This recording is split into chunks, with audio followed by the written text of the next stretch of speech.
everybody. Welcome to November 28th. Friday? Saturday. Saturday. Today's guest is a licensed clinical social worker, certified sex addiction therapist, and behavioral expert who helps men move beyond shame, perfectionism, and the pressure to perform through ex- experiential methods like psychodrama, accelerated resolution therapy. He guides people towards authenticity, vulnerability, and freedom, challenging old definitions of masculinity and showing that true strength comes from addiction. Everybody, welcome Morty. Thank you so much. I'm excited to be here with you today. Thank you for being here. Before we get started, I usually ask, what is your favorite color and what's your favorite food? My favorite color is green. Yes. Now, not an army green, more of a mint green. That's my favorite ice cream as well. And my favorite food is a food called deli roll, which basically is, and only my mother's is the best, but it's puff pastry dough, and then you take deli, so corned beef, pastrami, turkey, then you roll it up like a roll, and then you bake it for a few hours. That's my favorite food. Oh, that's interesting. I have not yet tried that. It's Good good. to It's worth know. it. So, where does your story begin? Where does my story begin? I definitely wished it began in a very different way that it did. And that's really what I remind people is, you know, I didn't choose this journey. I didn't choose this by choice. And I was just working with a client before, and he has so much shame that he's struggling with anxiety. And I reminded him, I said, this wasn't your choice. That wasn't your ideal. If you could choose another path, you would have. And it's time to stop blaming yourself. For me, my personal story begins with a sense of not feeling safe as a child in my own home. And that's very scary as a young person because the home is supposed to be a safe place. And unbeknownst to my parents, they really had no idea. And this is going back 30 years ago when mental health was just in its infancy, really, and people really understanding and trauma and safety and somatic work. These weren't words that people ever used. So I was a little kid growing up feeling I was unsafe at home, afraid that people would break into my house, afraid of being kidnapped, afraid of getting sick. So it was a really painful growing up. And as a small child, when I learned that the world is not safe, as I grew up as an adult, I also lived in a world that didn't feel safe. And it's very painful to live in a world that doesn't feel safe. And draining. Tiring and draining, exactly. Oh, I That's where it started. You want to know where it started? It started by not feeling safe. okay. That's the beginning of it. And really, you know, for me, I didn't want to feel unsafe. So it was so important and vital for me to start feeling safe. And the first thing I found safety and comfort in was in food. And it's so men don't want to talk. Nobody wants to talk about it, but especially men about food and body image and body dysmorphia. It's such a deep, painful topic to talk about. And food became my first love, my first medicine. It was reliable. It was predictable. It was always available. And I also felt so much shame about it. Like I was the type of person that would go down late at night, have a snack, and then hide the wrapper at the bottom of the garbage can.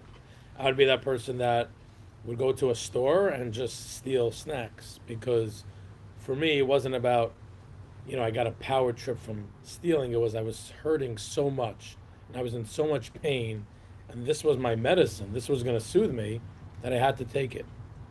So food really became my best friend. And then my other best friend probably was rage, probably was anger. I wanted to feel safe, so by keeping people away, there was an illusion for me that I was safe and that I was powerful. And ultimately, that created tremendous harm and devastation to the people around me. And as a child, that's the only time that I really felt safe. And I always remind people, I say, look, if the behaviors when I was doing when I was young stayed like that, my life would have been great because I probably would have gotten over it. But as I got older, and as I saw with my own behaviors, is number one, I got into other behaviors. Number two, the amount of food that kept me satisfied as a child, as I got into adolescence, the behaviors get intensified. I start getting tolerance, and so the behaviors increased. And I found online pornography at a young age. This was back in the AOL dial-up days, and again, that became a sense of freedom for me, a sense of comfort, a sense of being seen, and most importantly, being seen in a way that wasn't vulnerable. Right? To go out into the real world and find a partner takes a tremendous amount of vulnerability. Maybe they won't like me, maybe they won't accept me, maybe they. Online pornography, like I remind all my clients, is it never turned off on you, it never rejected you, it never said you're not big enough, you're just always perfect the exact way you are. In addition to, it gives you tremendous power. There's a certain power that you feel of, I could control what I'm watching, I could go back, I could go forward. And my joke is, how do you know somebody's addicted to pornography? It's if they're watching pornography while watching pornography. So and I'm not just watching one tab, I have 6 tabs open. And I'm looking and I'm seeking for this perfect experience. And the unfortunate reality is, there's no such thing as a happy ending. Meaning, I would seek out, trying to find that perfect image. And I'll just slip in this piece, although it's so deep. Many times the pornography that we're looking at is tied back to our trauma. Like, why am I watching X? Why am I not watching this X or this X? Oh, because I was hurt by a person that looks like that. I was hurt in a school, so I'm watching things. It's very complex. But ultimately, I think my solution is at the end, happy ending, and always the worst and most painful moments in my life is those moments of when I come back to reality. That's why it's called coming to. I come back to reality, and I'm left with myself, and I hated myself. And that was one of the most painful feelings. So guess what I do to cope with that? I'm back into the cycle. And that was my life for a long time. Damn, that's deep. That's deep what you said about like it relating back to our traumas. Because, yeah, I can see that now that you say something. Yes.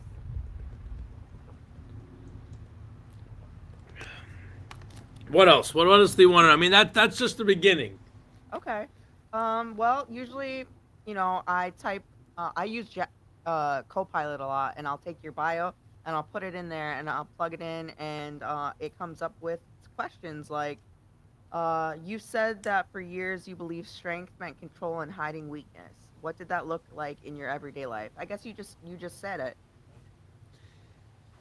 Yeah, there was an inability. I didn't have permission to say that I'm not okay.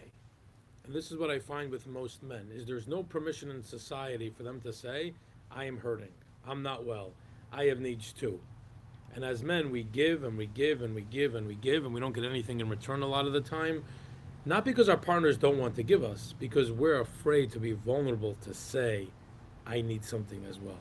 I have needs. I have wants.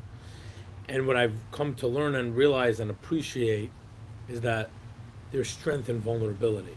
There's strength in taking a risk and saying, I need help, there's something I need. And the thing that people are most afraid of is rejection, so, which prevents them from asking for help. But on the other side of that is people finally getting their needs met. Yes. Yes. And this is a side question that I wondered when, are your parents still living? Parents are still living. I'm actually with them over here for the weekend out at their place in Yeah. Florida. Good Yeah. for you. How's your relationship now? It's been a long journey. It's been an incredible journey, a painful journey. My mother told me in the last year she didn't think I would make it past 30. So, 36 now, so I made it past 30. And it's one that not only did I have to change, because when one person in the family system changes, everyone's forced to change. Or they don't change, and then things stay the same. My parents realized that if they want to have a relationship with me, I have a little bit of a different language. My brain works a little bit differently. I talk faster than my siblings. My ideas are more extreme. I like taking risks. I like trying new businesses and new opportunities. And they've been open to shifting how they relate to me, and I've also have to change how I relate to them.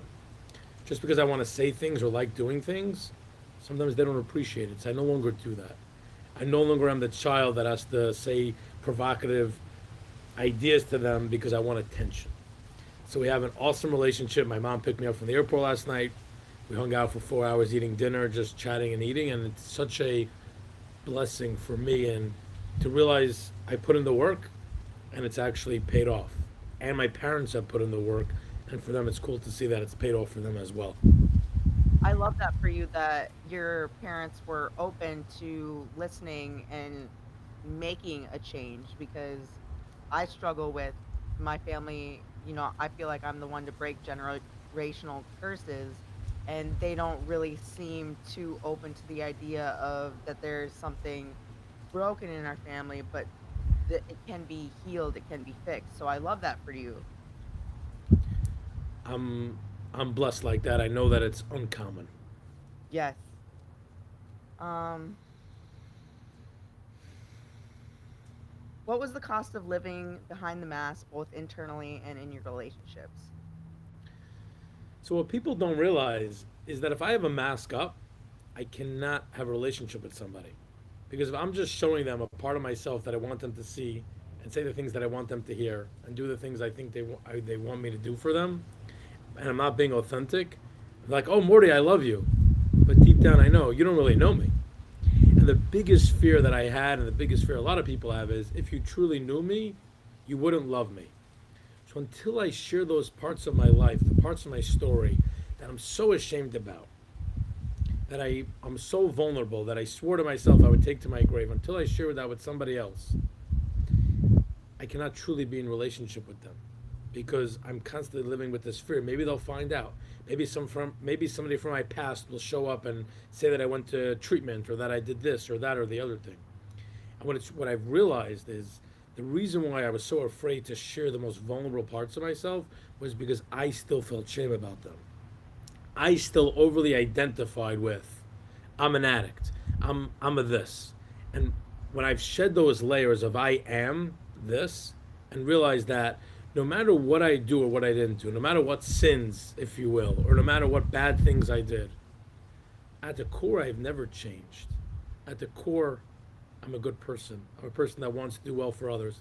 I'm a person that wanted to do well for myself. And I was hurt in deep ways, ways that I never anticipated, ways that I hope no one else goes through.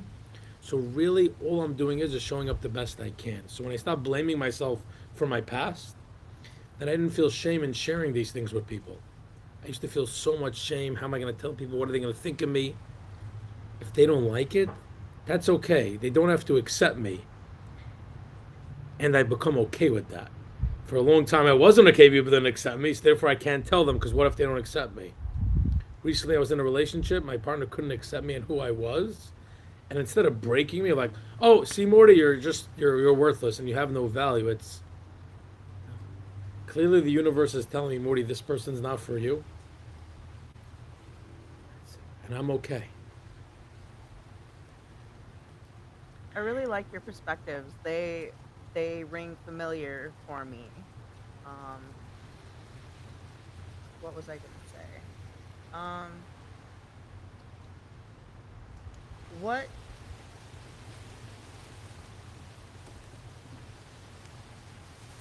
I don't know how to word it.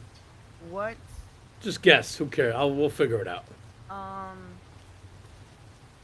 not what did it take for you to change, but like how did you become okay with people not approving, like if they weren't to approve of you? Pain. The only reason why I changed was because I was in pain, and this is a big challenge. I don't know the answer to this. I was working with an adolescent the other week, and he's like, "I'm doing." His parents are like, "The kid's not doing great." I meet the kid. He's like, "I'm doing great. Everything's fine." I told the parents, "I don't know what to tell you. Unfortunately, he's not in enough pain yet." And the only reason why I changed initially, this is the thing, we change because of pain, but I forget about pain very quickly. So if my life didn't get better and I didn't want to keep that amazing life, I wouldn't have stayed well. So we come because it's painful. We see there's a way better place, of a much more effective way of living, one that's based in joy and reality and authenticity, and that really keeps me staying. So because I was in so much pain, because I lived my life really to please others, that I was so desperate and craving for their attention, But really, what I was craving for was my missed parents' attention. I had to realize that nobody could give that to me. There's no friend, there's no partner that's going to be my parents. That ship has sailed. And while I can have friends and people that can support me, ultimately what I need to do, what I needed to learn is how do I show up for myself? How do I believe that I'm enough, no matter what else anybody says? Because it became so painful and so unsafe to live in a world where my value and my identity and who I was dependent on other people. It's like instead of being a thermostat where I'm in charge of how I feel or about myself or how I'm doing, I was just a thermometer. All right, somebody's angry at me, now I feel down. Somebody's happy with me, now I feel up. That's not a safe way to live. I need to be regulated and in charge of my own emotions. So to me, living a life trying to get people's approval and it just being so painful when I didn't get it, I realized there has to be another way. And it's been so freeing to really not care. Of course, I'm not perfect. Of course, it's an ideal. But really to say, whatever you think about me, it's none of your business. Because there's a book, I don't know if you read it, it's called The Four Agreements. And one of the agreements he says is don't take things personally. And the reason he says is very simple. He doesn't use this metaphor, but to me it's simple as day. Somebody has glasses, right, that have a reddish tint on them. Okay? And they say, Morty, your face looks like it's red. Am I gonna be like, you have reddish glasses with tint. Of course that's the way you see it. That doesn't mean that that's my reality and that's my truth. Every single person that looks at me has on their own perspective, their own Yeah. history, their own trauma. Good. So based on everything you've experienced, you now witness Morty that he doesn't have value. Those are your glasses. That's your perspective. That doesn't change who I am. I share this quote a lot. That it, what you're saying is, reminds me of this quote. Your perception of me is a reflection of you. My reaction to you is an awareness of me. Oh, I love that. That's gold. Yes, I love that. Oh, Um, exactly. were there ever any times that like you put up the mask for so long that you had a hard time telling what your real authentic person was? Absolutely. I I did not I didn't even know that the mask was inauthentic. I thought that's who I was. I became the mask, right? Yes. It's So like a relevant. it's like a Disney character who dresses up as Mickey Mouse and then thinks that they're Mickey Mouse. Like that's exactly who I thought I was. I thought I was this person of the mask, afraid, unworthy, unlovable, full of shame, despicable, hopeless, and all the things I believed about myself. What made it more painful was that's who I believed I was at my core. I believe that's what defined me.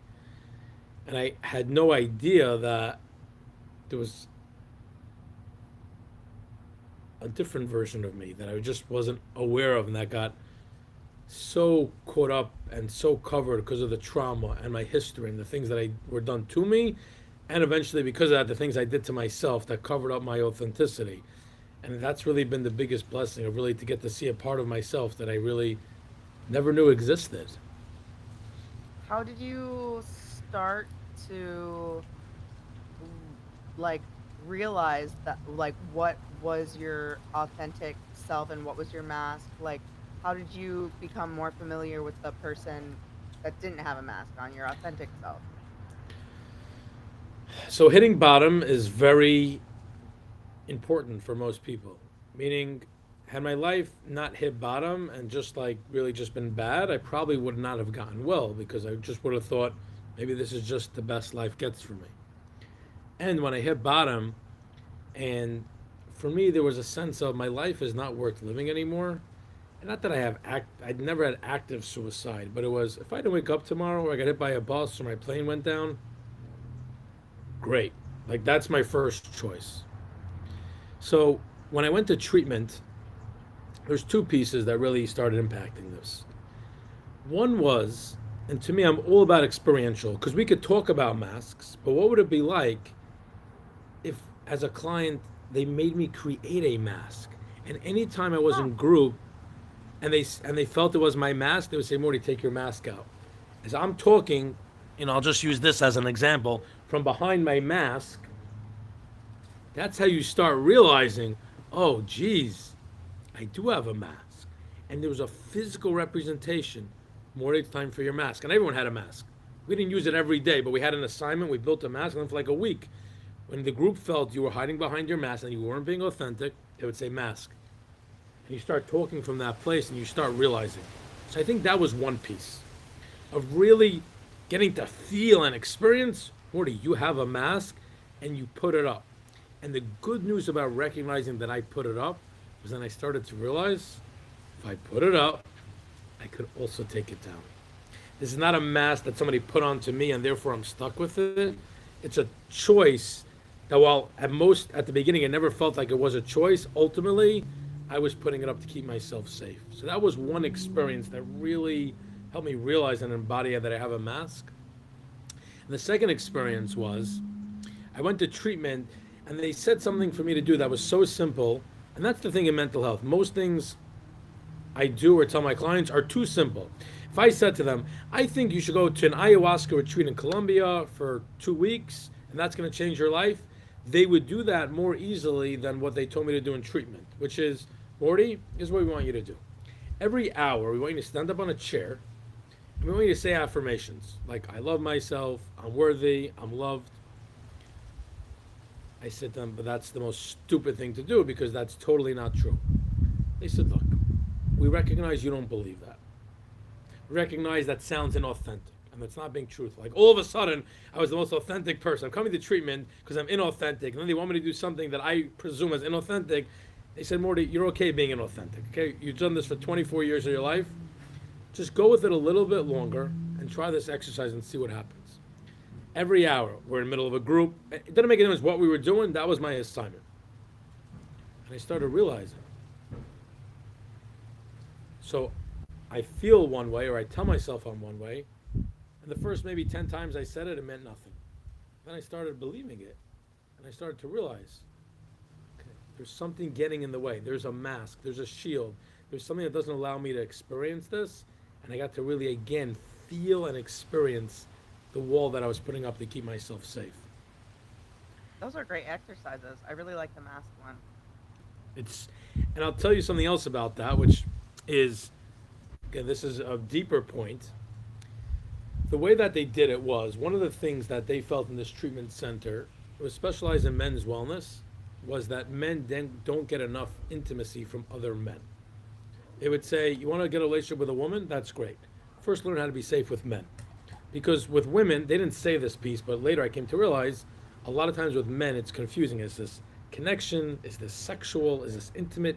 It's very weird or unknown. Now, of course, there's gay men and it's a separate thing. Most of the guys were straight in the treatment center.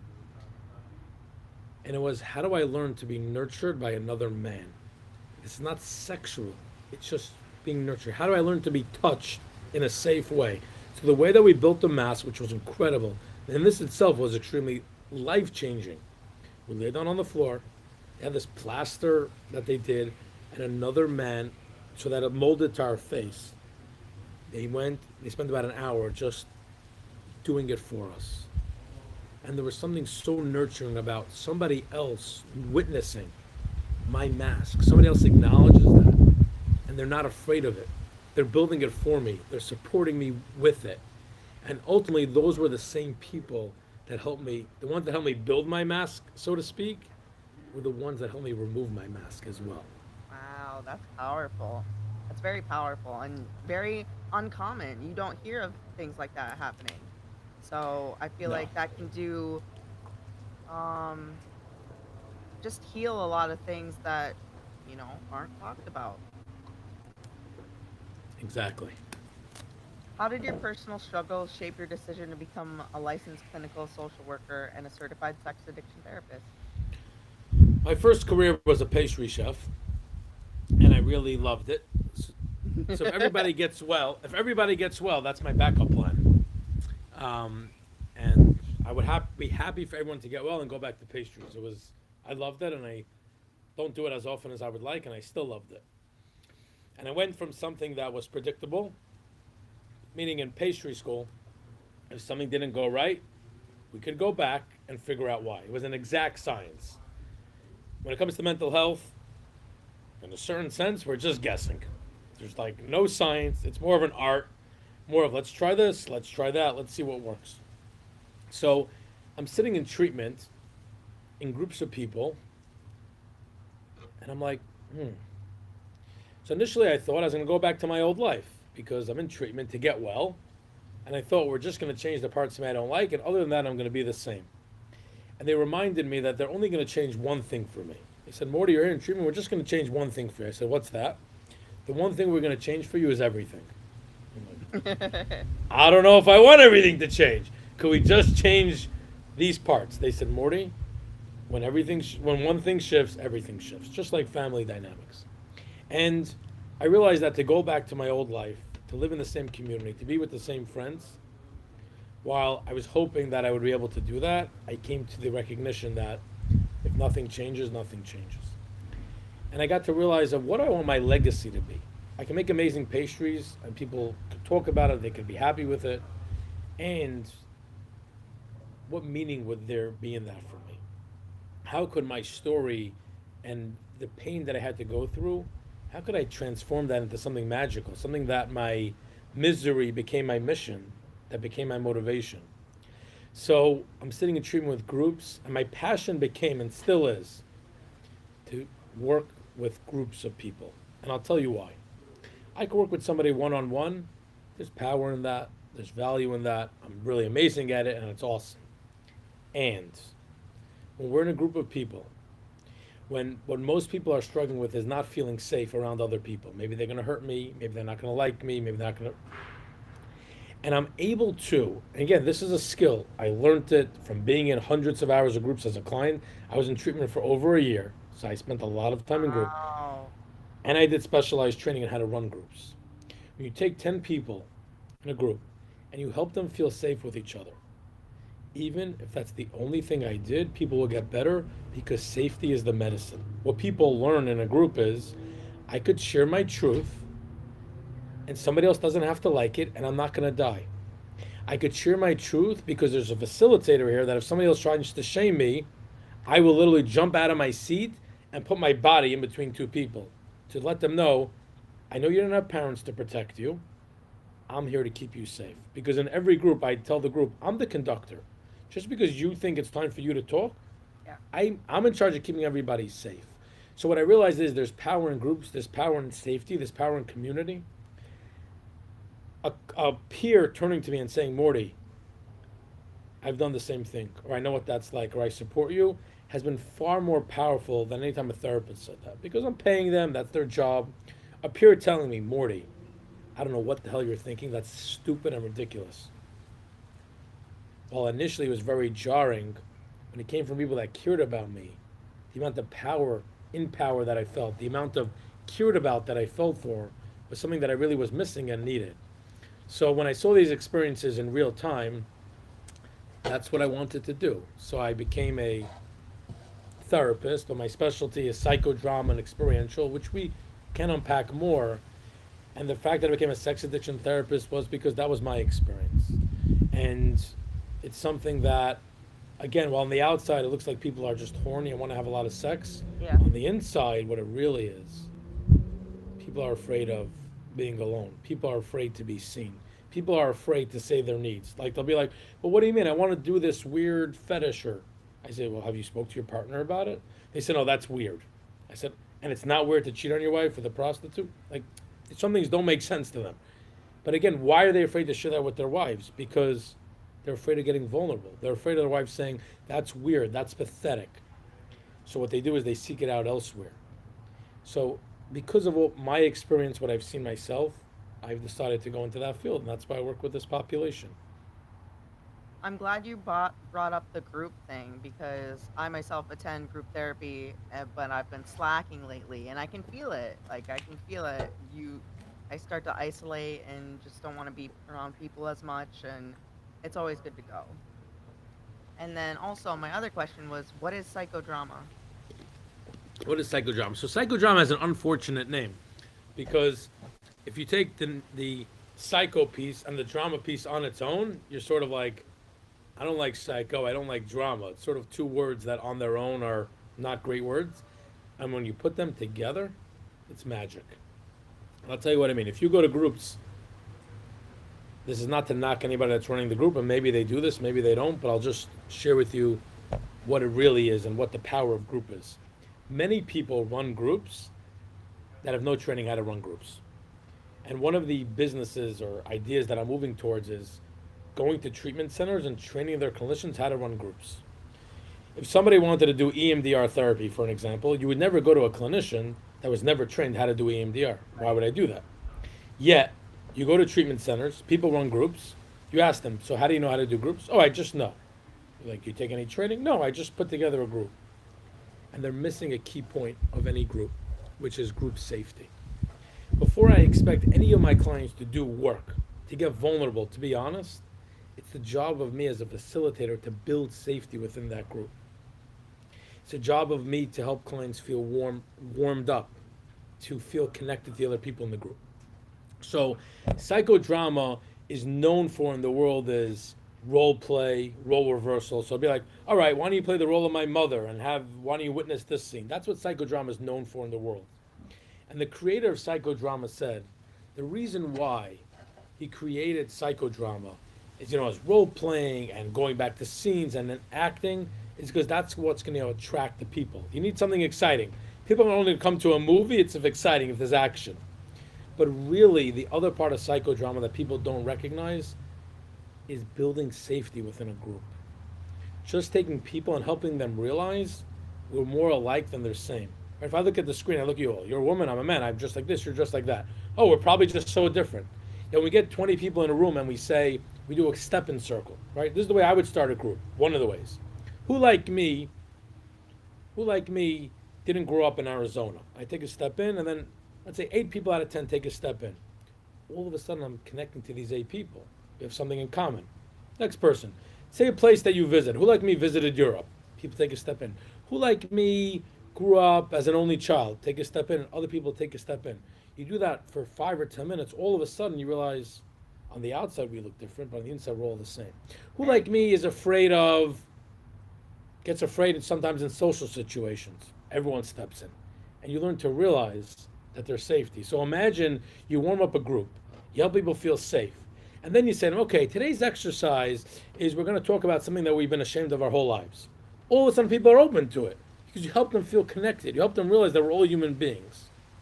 So to me, psychodrama is about helping people feel safe, helping people feel connected, then potentially doing some deeper work of maybe even one person doing work. And what I love about psychodrama and the group modality is many times I'll go to a group and they'll do what we call individual therapy within a group. It's like we're in a group of 10 people. Therapist decides, all right, George, today it's your turn. All right, what's your homework assignment? And everyone else is just witnessing. What would it be like if instead of doing that, right? Again, there's so many ways. Just the group decided who should do work that day. So it would be like, everyone get up. Who wants to do work today? 3 people step in. Then we'll say, all right, why don't you share what you want to do work about? Okay, so yeah, Mordy shares that he wants to do work around his father. You share, let's say, that you want to do work around your mother, and this person shares they want to do work around their dog. Then we tell the group, don't worry about who you like in the group. Don't worry about who you think needs the help the most. If there was one person to do work that you would resonate with their story, who would it be? Go put your hand on their shoulder. Everyone goes and chooses. So what happens is the group then chooses who does the work so that it's a group is doing, it's not just one person doing the work, it's we chose this person. And even the people that weren't chosen, they get to realize that, hey, I wasn't chosen today, but there are other people that would have benefited from my work. So they feel seen. Oh, nice. Yeah, it's, Very nice.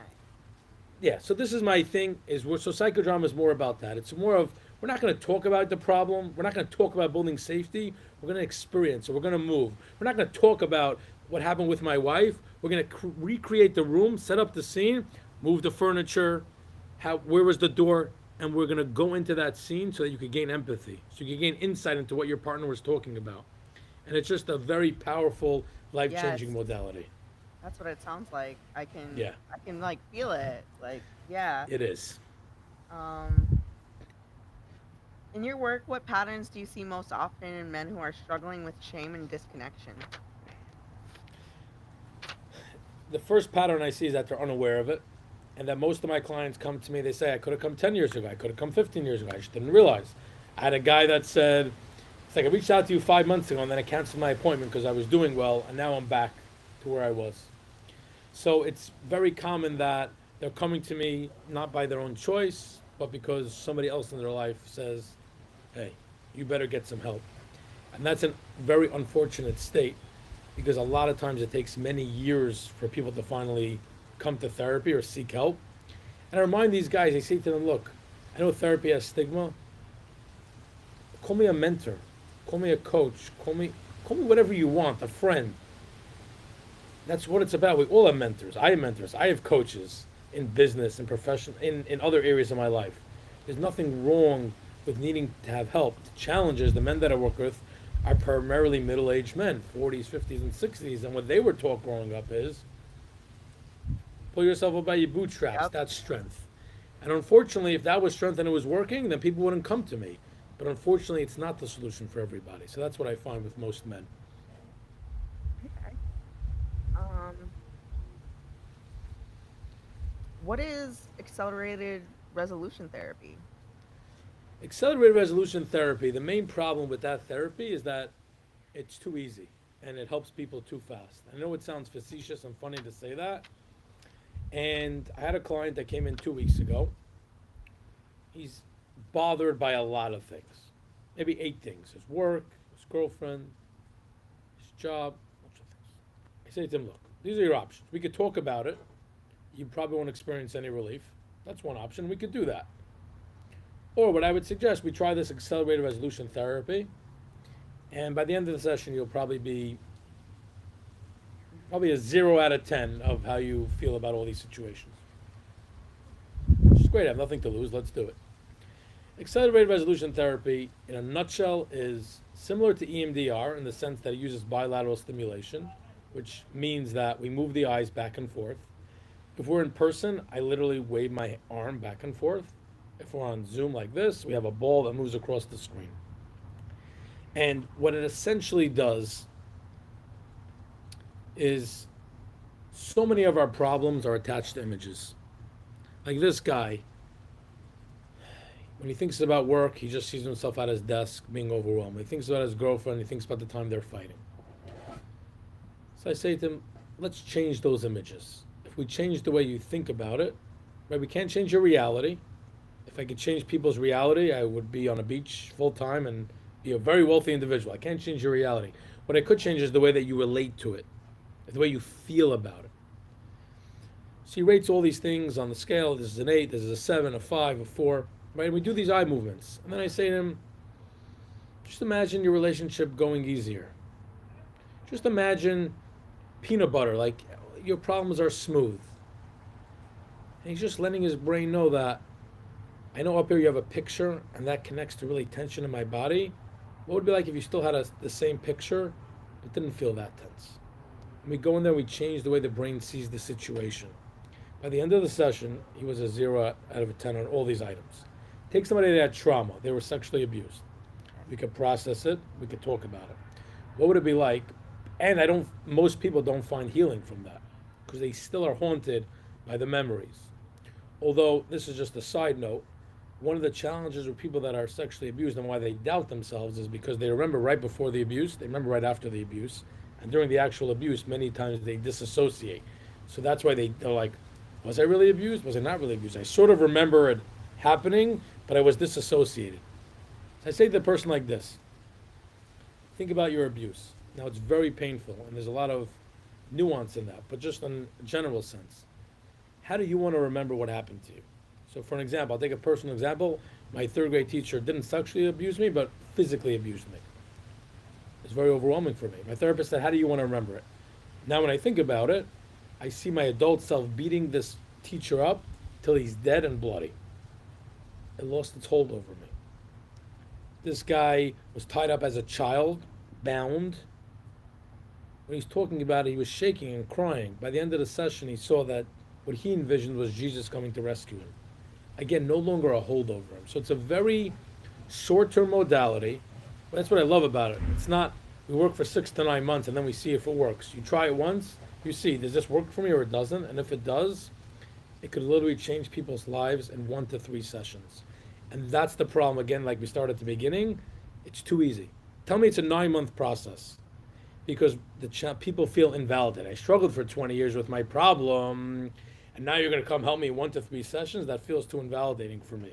Like it's too easy. And I tell them, for many people, they were hurt in a moment. You got into a car accident. How long was that a moment? You got sexually abused once or twice. That was a moment. We're not trying to heal. If you have more complex trauma in your childhood and you were beaten and bruised every day and you were bullied at school, it's going to be a longer process. But for people that have really big T shock traumas, your brain is just replaying the same scene over and over again. Let's go in there. We call it erase and replace. Take away the old scene, put in a new scene, and your life will be changed. How would you compare it to hypnosis? That's a great question. I don't know the answer, only because I'm not trained in hypnosis. And it probably is very similar to hypnosis in a way, I'm sure.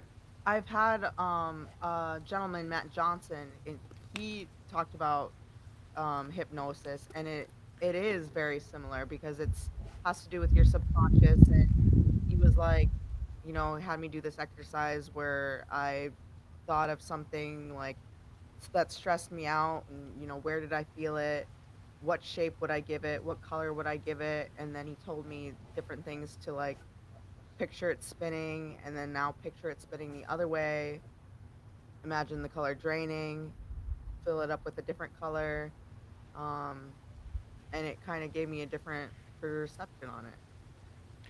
So then the only difference I would say that I just listened to it is that we use eye movements.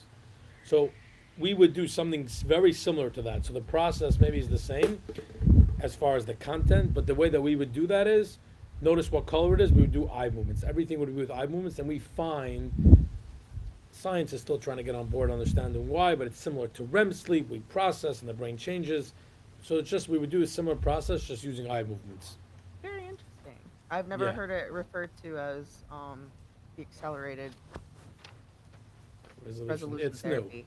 It's Yeah, relatively it's newer. It's up and coming, and I'm hopeful more people will use it because it's really helpful. that's why I love having people like all sorts of different people on here, because they bring, new perspectives of all different sides of life. Um, yeah, yeah. Um,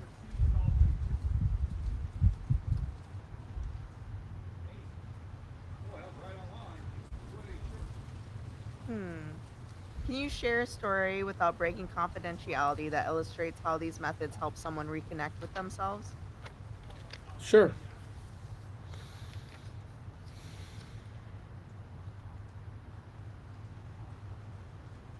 So there was a client that really struggled asking for help. Like we talked about, probably most people struggle with it, or especially men. They're afraid to ask for help. So you could spend time processing, you could spend time talking about it, you could spend time philosophizing about it. What happened in your childhood? What's going to be? And not a lot of change is going to happen because, what I always say, I don't like to talk about change, I want to do change.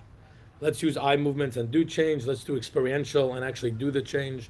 Let's have that hard conversation in my office, imagining your partner's there so that when you go home, it's an easier conversation. So this client is struggling with asking for help. We gave this client an exercise, or this client was given an exercise, the following. They said to him like this was in treatment. This was back in 2014. I don't know if treatment centers would do this nowadays. And this is what they did. They said to him the following. For 2 days, you're not going to use your hands, except to use the bathroom and get dressed. He said, how am I going to eat? They said, it's no problem. Someone's going to feed you.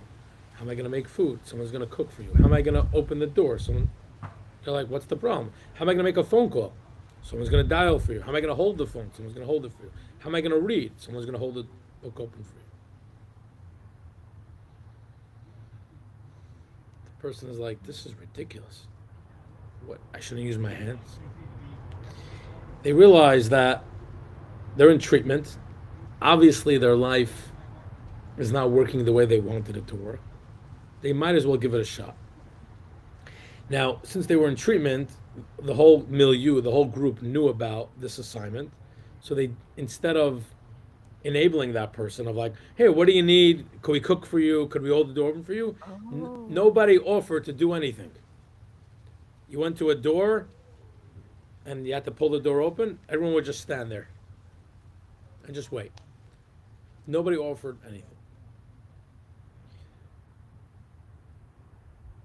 What that person learned was that it's okay to ask for help, that it's safe to ask for help. That person learned that I could take risks, that people maybe will show up for me. They don't have to. They could say no. Or in treatment. They were empowered to say no. And that person was me, actually. It's a story about me that shifted my life love that. because it's so, I learned I could rely on other people. My whole life, I was, with the army of one mentality. And the reality is, we cannot do it on our own. The reality is, the world was created where I'm good at things, I'm not good at everything, and you're not good at everything, and you're good at some things. If everybody was good at everything, I wouldn't need a handyman. I wouldn't need someone at the grocery store. I would need nobody. The world was created with deficiencies so that I'm forced. Well, I guess I'm not forced. I'm encouraged to because for most of my life I relied on myself. But I'm encouraged to go out into the world, to connect with people, to ask for help. And doing that exercise for 2 days taught me that there are people that can't show up for me. As a child, I learned that nobody will show up for me, and I was able to be reparented or re-shown that the world has resources for you, that there are people that want to help you. So that's what I mean about we could have talked about that from today till tomorrow, but doing the actual change and practicing that shifted the way that it shifted my life. I really love that. I do. Um, you challenge the old definition of masculinity. How do you define strength today? Strength's in asking for help. Strength to me in masculinity, although this makes people uncomfortable, is being okay with my partner not being okay. As men, we're so always showing up, always saying the right thing, always being perfect because we don't want our partner to feel discomfort. And the reality is, it's okay if our partner feels discomfort. I always remind my clients, I say this probably goes against every single religion, and I still think it's true. It's okay for me to do things that other people are uncomfortable about. I cannot live my life by constantly pleasing everybody else. It's too much of a pressure. If I go to the grocery store, should I let every single person check out before me because they are in a rush? Of course not. Well, occasionally I'd be nice and they see somebody that has one item and I have a full car, will let them go first? Of course. And it's okay for other people to be upset at you.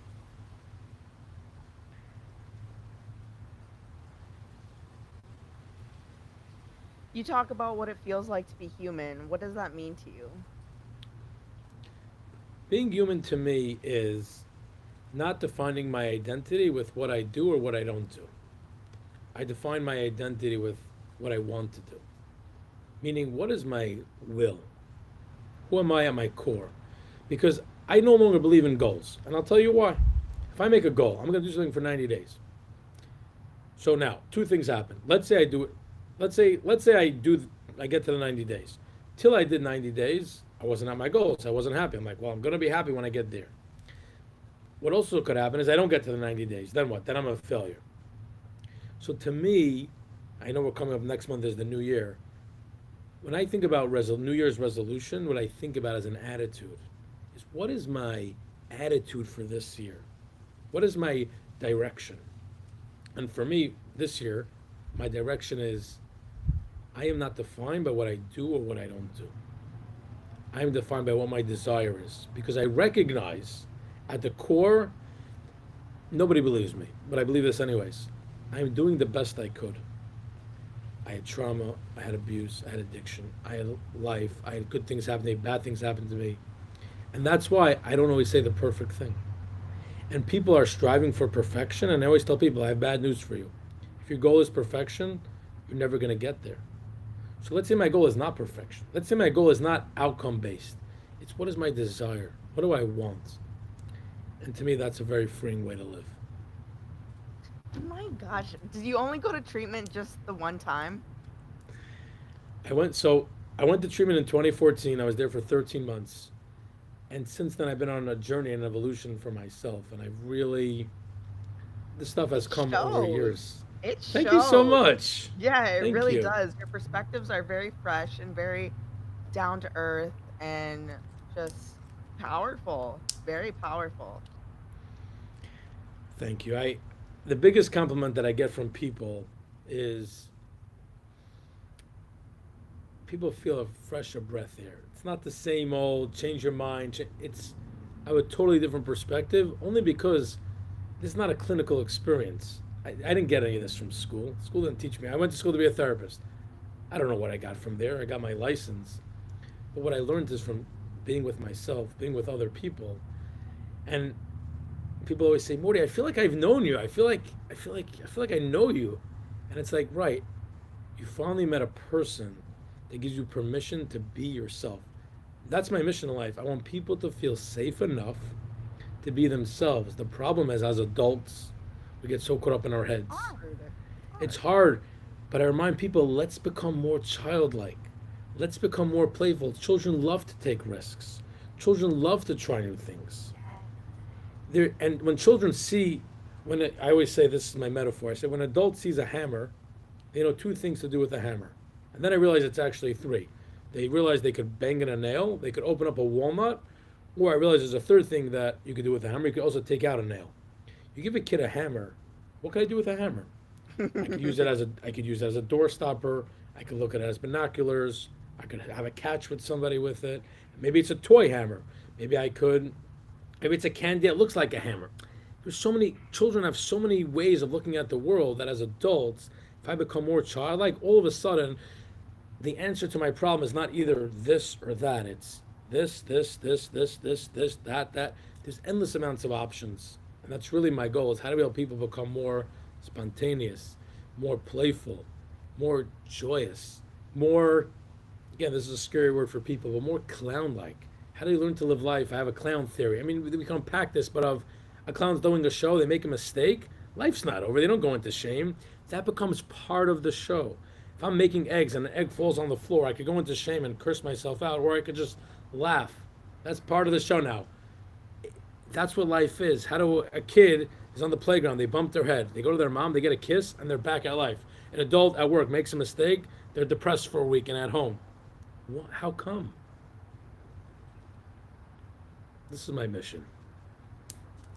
I think I try to strive for the same thing, but thinking about it, it it it's I feel like it's easy for me to do to other people, but for myself, it is harder to be easier on myself because I am one of those people that want to do like like you say, strive for perfection. It's hard to let myself like mess up and then just be like, how do I pick myself up from that? Right. And the reason why people strive for perfection is because when they're not perfect, they feel bad about themselves. There's a tremendous amount of shame. They don't feel safe. So, like, I'll feel safe when I'm perfect. And that's a very painful, unfortunate way to live. And that means that I'm defining who I am based on what I do or what I don't do. And if I am defined by what I did, I've done a lot of bad things in my life. And so has everybody. We've all done, and if your standard is perfection, then we've done a lot of horrible things or we've never reached there. So I have a lifetime of evidence that I'm not enough and that I need to do more.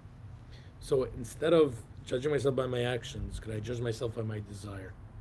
I know that even when I make a mistake, my desire is to want to do well. And sometimes, even if my desire is not to do well, I know that my desire is the desire to do well. Like when I really peel back the layers, at my core, at my innocence, that inner child in me, the part of me that was never taken from me, I just got covered up. What does that part of me want? To me, it's godlike. To me, it's innocent. To me, it's valuable. And that's never going to change no matter what I do or what I don't do. And I work with people that have done horrible things. And I would say the same thing for them as well. What do you do in your spare time to like I feel like you do like mental exercises like meditation or just So it's interesting. I don't, bel I don't believe in meditation for most people, and I'll tell you why. I don't believe in mindfulness we talk about. I believe in a different practice, which I coined the name. It's called bodyfulness. People don't feel safe, are not, people are in their heads too much. Yeah. If the solution was knowledge, we don't lack now. We don't lack knowledge. We lack power. So to me, it's not about staying in my head. It's about how do I get into my body. How do I learn to feel at home in my body? How do I learn to be like I'm not? I don't have to be ashamed of my body. How do I learn to move and function in the world and walk at a pace that works for me, not what society expects from me? And the way that I personally do that, it's through a lot of ecstatic dance, which is a practice of embodied movement. Let's put on music and practice not caring what anybody thinks about me. If I want to move like this, I move like this. If I want to move like that, I move like that. If I want to lay on the floor, I lay on the floor. It's a lot of that. And then the opposite end of the spectrum is a lot of yoga.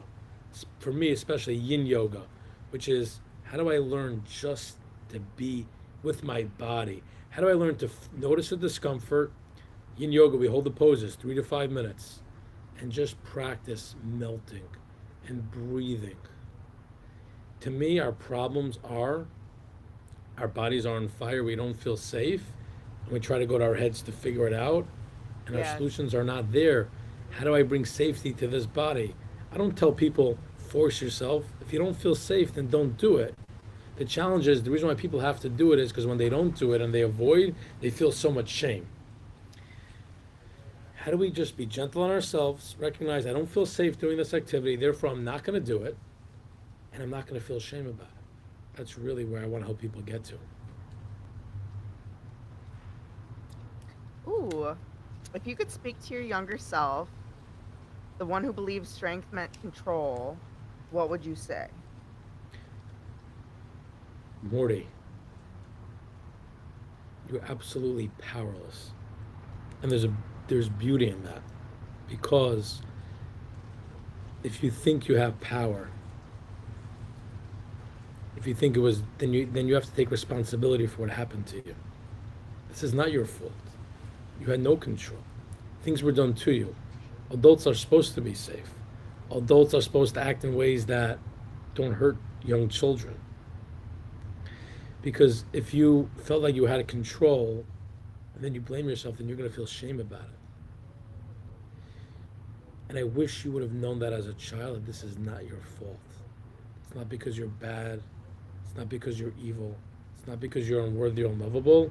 It's because the adults in your life didn't show up for you in a way that you needed. They didn't know how. That's what I would tell myself. I love this podcast. I really do. I know that I'm gonna come back and watch this one because this one was very, very powerful. What's the legacy you hope your work?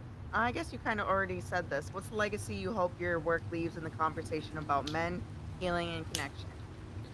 So I'll add one more piece to this. I mean, there's so much because I saw that one of the things I saw about you is your journey in mental health, BPD, and other mental health type stuff. So I want to speak to one other piece around this.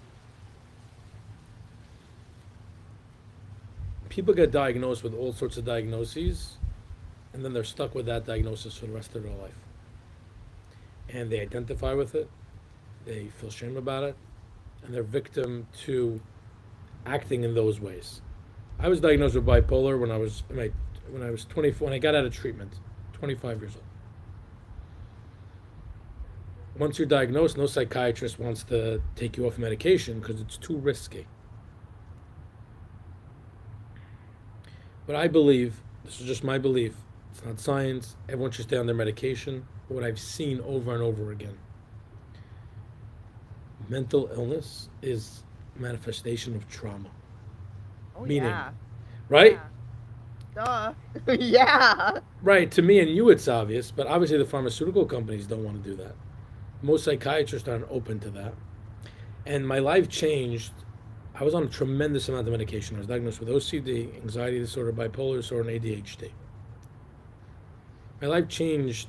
So, of course, I acted like that. I was like, okay, that's who I am. So that's Yeah. it. A psychiatrist said to me, I don't know why he said this. He met me for the first time like 4 years ago. He said to me, Morty, look, I could do what everyone else did with you. You have bipolar, keep writing the prescriptions. Keep doing that.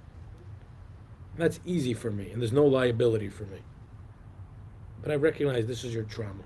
I recognize that you've done a lot of healing and are continuing to do the healing, and I believe that you can get off your medication. And I'm willing to walk that journey with you.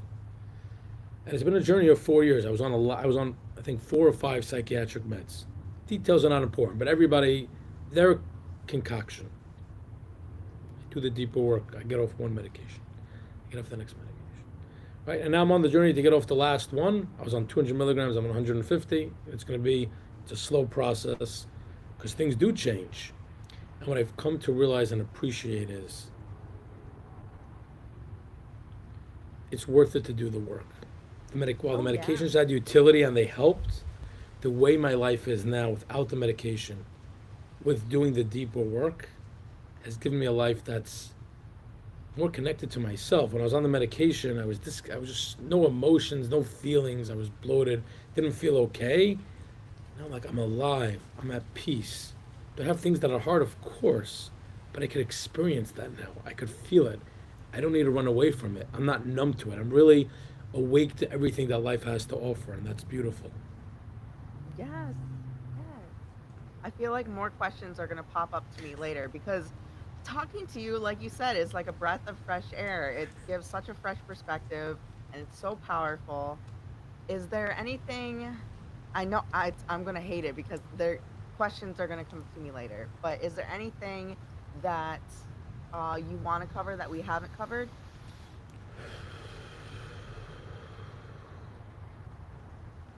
I also linked your website into the Thank podcast you. description. Yeah, happy to. Yeah, I'll end with one more thing because this could literally change somebody's life.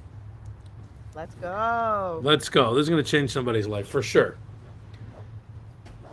People say to me, Morty, who do you specialize in working with? I say, well, I work with men, but my real specialty and niche and angle is I work with people that have gone to therapy and it hasn't worked for them.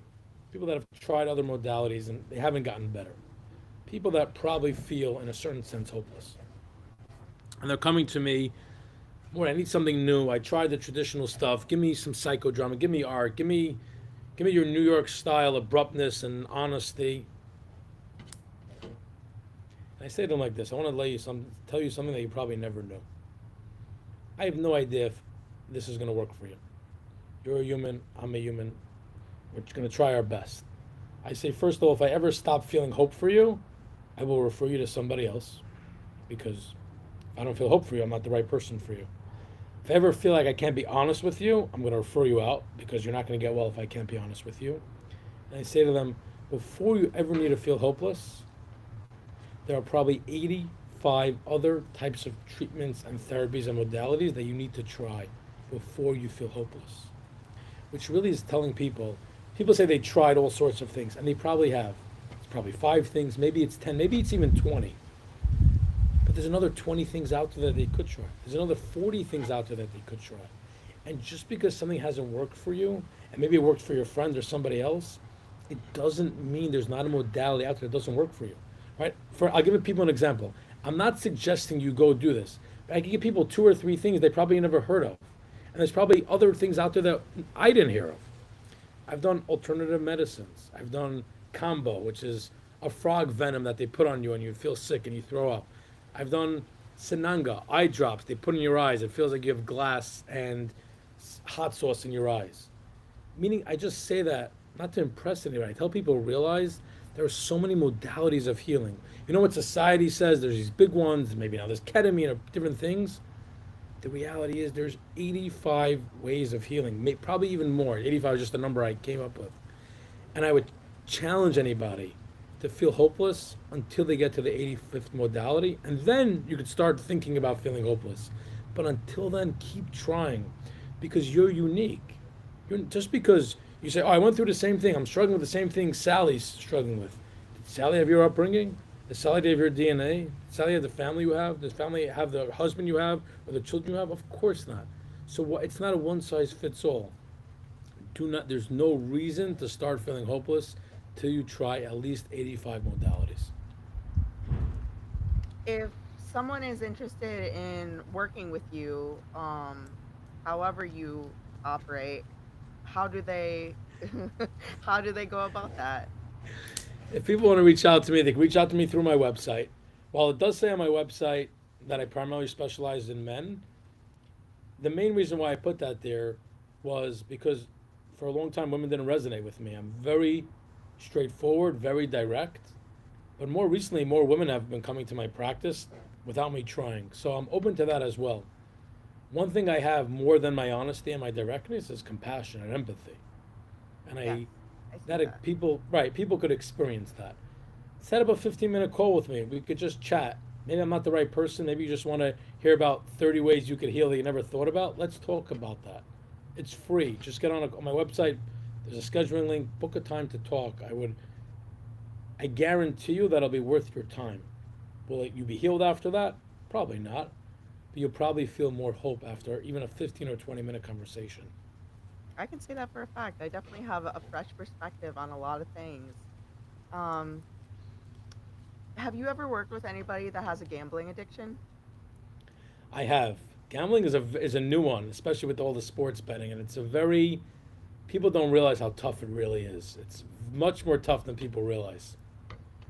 Okay, interesting, Of course, interesting. because the Yeah, illusion is, meaning when it comes to let's say sex addiction, okay, so pornography and this comes to gambling, your fantasy is I also you got to make up for all the times you lost, and the illusion that you're going to win next time and sort of say make up for everything. The power of it is so great. People have lost, and if it's like if you know, you know, the power of it is incredible, and I have lots of empathy for those folks. interesting, interesting. Good to know. Well, I want to thank you for being on today. I want to welcome you back anytime. Oh, I also wanted to ask, what are your plans for the future? Where do you see yourself in a Sure. year? Where do you see yourself in 10 years?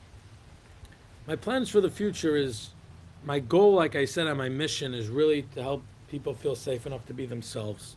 And while I enjoy working with people one on one, ultimately I need to have a larger impact on more people. And it's not possible to do one on one, it's just one person at a time. So, what I'm in the middle of building, and there's multiple verticals to this, but the one that I'll talk about now, which is most appropriate for mental health, is I'm going to go to treatment centers that are working with addicts, that are working with people struggling with mental health disorders. And I'm going to train the clinicians how to run groups. The groups that I talked about, ones that are based in safety, one that's based in connection. I'm going to take techs that run groups that have never even been to school, which is fine, and I'm going to show them in an hour if you do these 7 openings to groups, people will feel safe, people will feel vulnerable. So that's my mission now. I'm in the middle of building a personal brand website. It's called the Mordy Effect. It's not live yet. And I want to go to teach the world. It's not just treatment centers, but that's where I'm starting.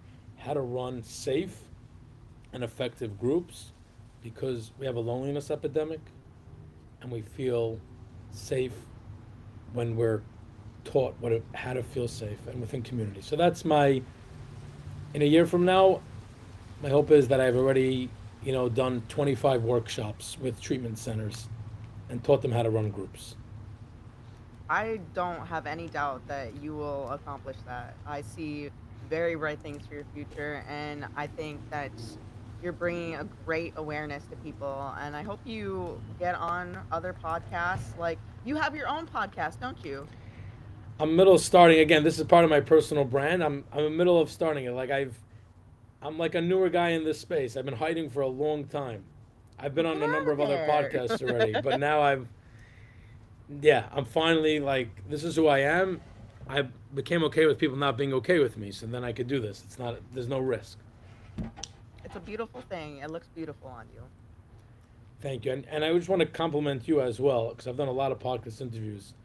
You have a wonderful open energy and presence, and your questions were really insightful, and that really helped guide the conversation. Because, like I said at the beginning, That's you said good. right. I said to you, you thought I was joking. You're like, yeah, well, and then I'll leave it over to yours. And I said, no, this is about both of us. This is a Yeah, that did help me co-creation. feel safe. Right. See, I said one line, and all of a sudden, you're like, okay, I'm in this together. We're in this With together. it. Right. So to me, it's all about safety And that's what I'm here to teach the world. Beautiful. Again, come back anytime and thank you for being here today.